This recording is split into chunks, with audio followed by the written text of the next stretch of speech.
I like this setup. This is quite good.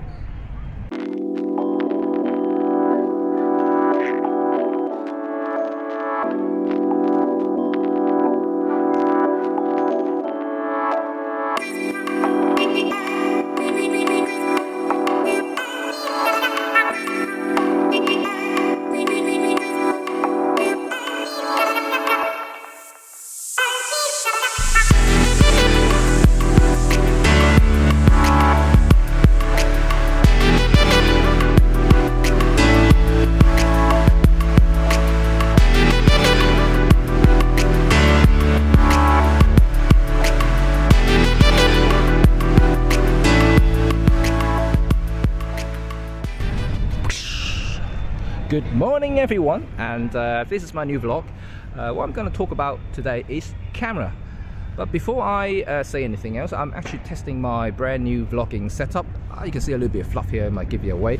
But you know, this is my brand new setup here, and I'm hoping I can do more of this in the future. And I'm shooting 1080, so might give you a little bit of hint what I'm actually shooting with at the moment. But it kind of looks good. I'm just checking the screen at the moment.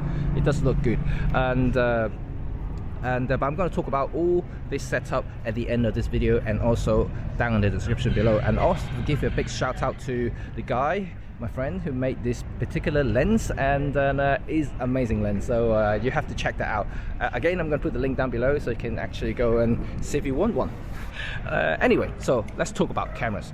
And I know everyone is very excited and jumping up and down about these brand new mirrorless cameras that has been announced in the last few weeks, especially in Photo Keynote, which is happening right now as I'm doing this vlog at the moment. This is day 2, so it's been quite an exciting thing, really, you know, really exciting. I'm actually quite getting a little bit, you know, pumped at the moment as well, because of all this new announcement. Of course, you know, like I'm talking about full frame mirrorless. You know,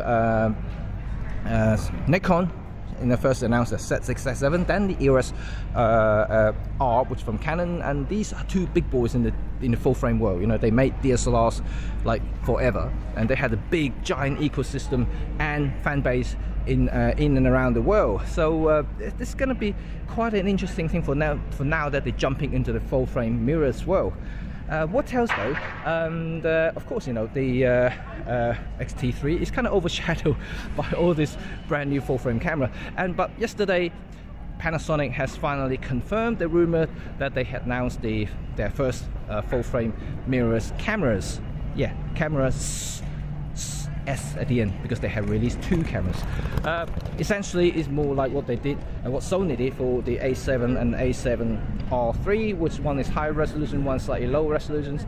In terms of video features, at the moment, nobody, you know, quite clear, because at the moment they just announced it and they announced the models, but exact specification is not quite known to anybody at the moment. I know they all do like 4K 60 frame, which is kind of cool. They should have like slow-mo, so which is going to be really interesting. What else though, which is quite interesting, is Fuji also announced a brand new mirrorless camera, but a medium format one. But anyway, today I'm not going to talk about all those, because otherwise you're going to get bored, because everyone's talking about it. So I'm going to focus everything on Micro Four Third. You know, I'm a big Micro Four Third guy now. By now, you should probably know. I mean, I do use full frame cameras, and as a matter of fact, I do use medium format, because I am a professional photographer, so I do use a lot of stuff. You know, that's, you know, appropriate for my job. Like I mentioned before, it's really difficult to actually say that there is a perfect camera for everything, and all I can say is there is a perfect tool for the perfect job. And so I always say that, you know, the Micro Four Third is actually very good for my type of work that I'm doing, and especially, you know, I do move a lot, I travel a lot, and I go to a lot of different places, and this is absolutely crucial for me. You know, I don't want to really lugging along, you know, too heavy, too too many equipment that's, you know, it's bulky, you know, like heavy, because I do walk a lot, like today. And well, actually today I haven't actually got any camera with me. The only one that I have is the one I'm filming on right now. That may be another hint. But I'm still amazed with the quality. Actually, it's pretty dramatic actually. Very good indeed.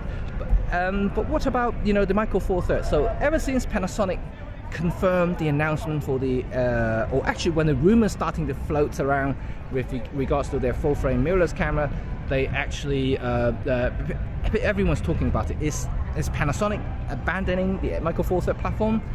Is the Micro Four Thirds, you know, kind of finish? And but from all my trusty sources, I can tell you that no. Olympus is still fully committed to the Micro Four Thirds platform, and so is Panasonic. They are both very committed, and as you can tell, you know, from yesterday's announcement, you know, after the full frame mirrorless camera was announced, you know, they also announced a brand new super fast zoom lens for the Micro Four Thirds platform, the 10-20 f1.7, which is actually quite an exciting lens. You know, I'm actually quite keen on testing it. Panasonic, if you hear that, send me that lens, please. Yeah, I like to test it. It's really cool. Being a Leica fanboy, you know, it's actually a Leica branded lens, so it's a Panasonic Leica Summilux zoom, which is actually quite unique on its own. I'm actually quite keen on trying that out.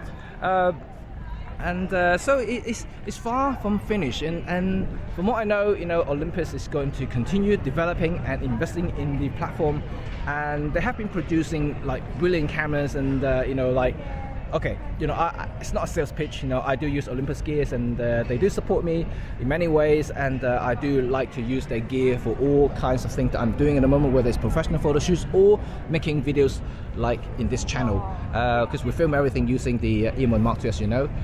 Even when I'm going traveling, and I do use my Pen F and EM1 Mark II a lot as well.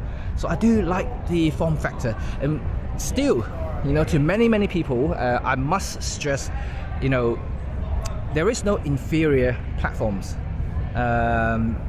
because they are just different formats. There are people, you know, in the old days. Let's go back to the old days, you know, and before digital came about, you know, everyone is using film cameras, and then you know that, you know, you have 35mm, which is today's full frame format. They have the 120, which is medium format, and they have larger formats. They did actually have almost like Micro Four Thirds platform, but they didn't call it Micro Four Thirds, of course, but they were the 110 film cameras. And yeah, the smaller format is always kind of have that perception, or people always have the perception of smaller format being unprofessional. But I think that's all changed now. As you can tell, that now around the world there are probably I know, you know, hundreds of thousands of professional photographers actually using Micro Four Thirds platform now, and there are obviously a lot of professional filmmakers using Micro Four Thirds cameras, producing films, and you know, I have to thank Panasonic for popularizing, you know, that particular platform, and because, you know, ever since the GH4 came out, you know, everyone's been jumping on it because they were the first camera to have 4K with interchangeable lenses, and that's really cool. And then GH5 actually, you know, made the thing even further. So I'm not really surprised at all, and so it's really interesting that, sorry, it's getting really crowded here. Whew, got a little bit of traffic there. So, you know, it's really interesting that the Micro Four Thirds world has blossomed, you know, over the last 10 years. You know, they started exactly 10 years ago.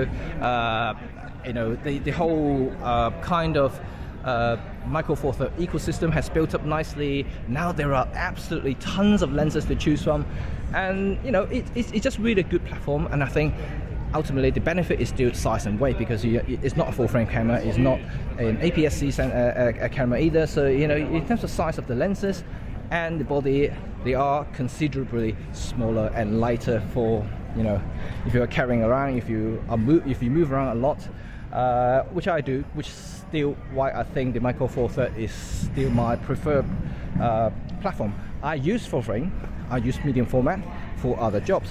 You know, I'm a professional photographer, so I do use different gear to do, like, you know, various different jobs. But I have to say that Micro Four Thirds has been with me since, you know, a couple of years ago when I fully switched to it to do a lot of my professional jobs, and it has been doing a swelling job indeed.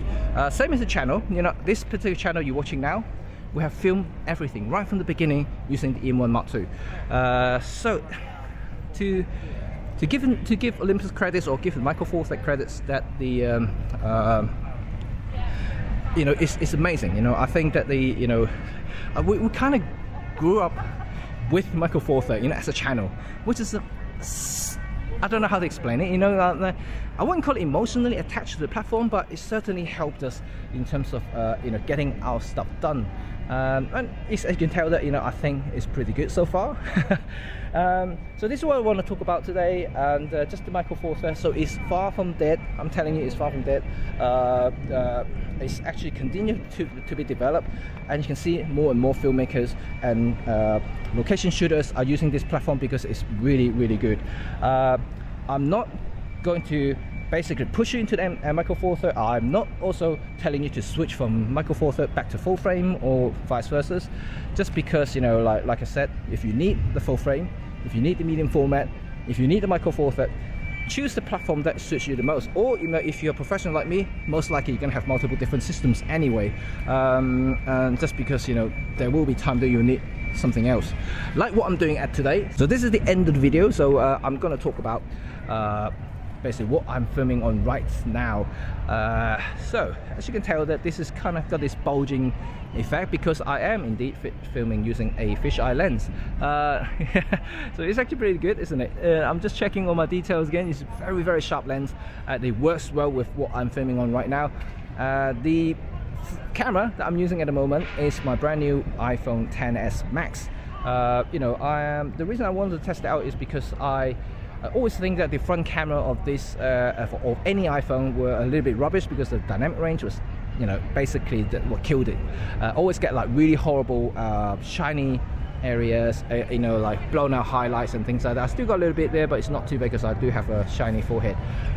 So it's definitely very, very good. The smart HDR that they promoted for both photos and video, for front and back cameras, definitely work. And check this out, you know, this is amazing. You know, like what I'm standing here is backlit. You know, the sun is actually right on the side of my face, and you can see that I can see all the cobbles on the ground, and there's no blown out. There's a little bit maybe just towards this little bit here, and of course my little shiny forehead. But apart from that, it retains most of the details pretty well. I think it's actually doing a swelling job. It's definitely really cool. And the lens I'm shooting on at the moment is actually a clip-on fisheye lens, actually designed and made by my Japanese friends. So I'm going to put the link down below. It's called a turtle back system. It's absolutely stunning. You can see how sharp and this whole lens is, and retains all the details edge to edge for videos. There is a little bit of softness when you're using as a camera, because you know, as you know that in the video side on the iPhone, it will crop in a little bit, so you cropped out all the kind of softness on the edges. But in photos, you'll see a little bit of it, but it's a fisheye lens. You know, what can you expect? What do you expect? So it's pretty amazing. And I'm also using my Osmo. That's why it's super stable, super still. And the mic I'm going to do a separate review on. The mic is pretty good. If you think the audio is awesome, give us this, and let me know if you want to hear more about this particular mic that I'm using. I'll let you know. I'm not going to tell you about it, but let me know what you think about the audio. It's actually very, very amazing. Yeah, I'm going to keep it as a secret because I do want to do a review next time. Anyway, so I'm going to jump out and give you some more B-roll. Oh, by the way, at the beginning, if you like those drone footage, I was doing a project in that area, and then I thought, you know, it's a nice day. I also fly some drones before our windy, wet winters arrive, and yeah, just last few more weeks to fly the drones, and that's it. I might have to wait until next year.